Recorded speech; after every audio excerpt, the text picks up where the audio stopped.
ভাই আপনার নাম কি? আমার নাম মোহাম্মদ আলহাজ মন্ডল। বাড়ি কোথায়? বাড়ি ফলিয়া মধ্যপাড়া। এদিকে একটু তাকান। জি বলেন।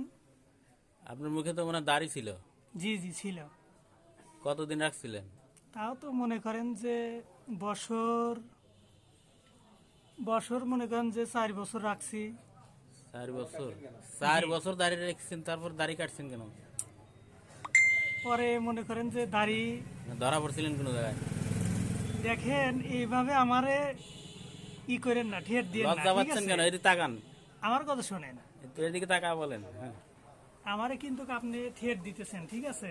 না না না, কি বলতেছেন? ঠেট দেবো কেন? তো দাড়ি কাটলেন কেন শুনি একটু। 4 বছর দাড়ি রাখছেন। এটা এটা অনেক কথা। আচ্ছা, একটু সংক্ষেপে বলেন। আমি মনে করেন যে একটা ফ্যাক্টরি জব করবে চাইলাম, ঠিক আছে? হুম। তখন ওই ফ্যাক্টরি থেকে মনে করেন যে আমার দাড়ি ছিল, এই জন্য আমাকে ফিরিয়ে দেওয়া হয়েছে। তখন শেখ হাসিনা সরকার ছিল। ও, শেখ হাসিনা সরকার জি, থাকতে জি। মানে দাড়ি রাখা অবস্থায় চাকরি হয় নাই? জি জি। তারপরে আমি মনে করেন যে খুব টেনশনে ছিলাম, মনে করেন যে একটা গরিব মানুষ। পরে বলেন, হাসেন কেন?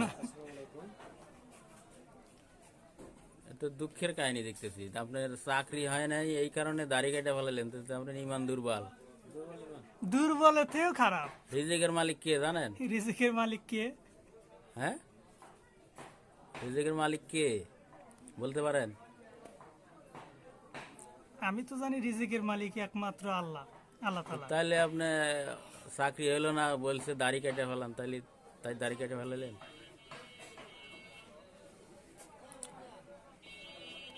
হ্যাঁ বলেন।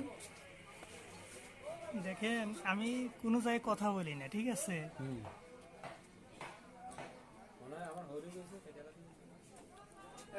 নাকি আপনার ম্যাডাম বলছিল? না না। হ্যাঁ,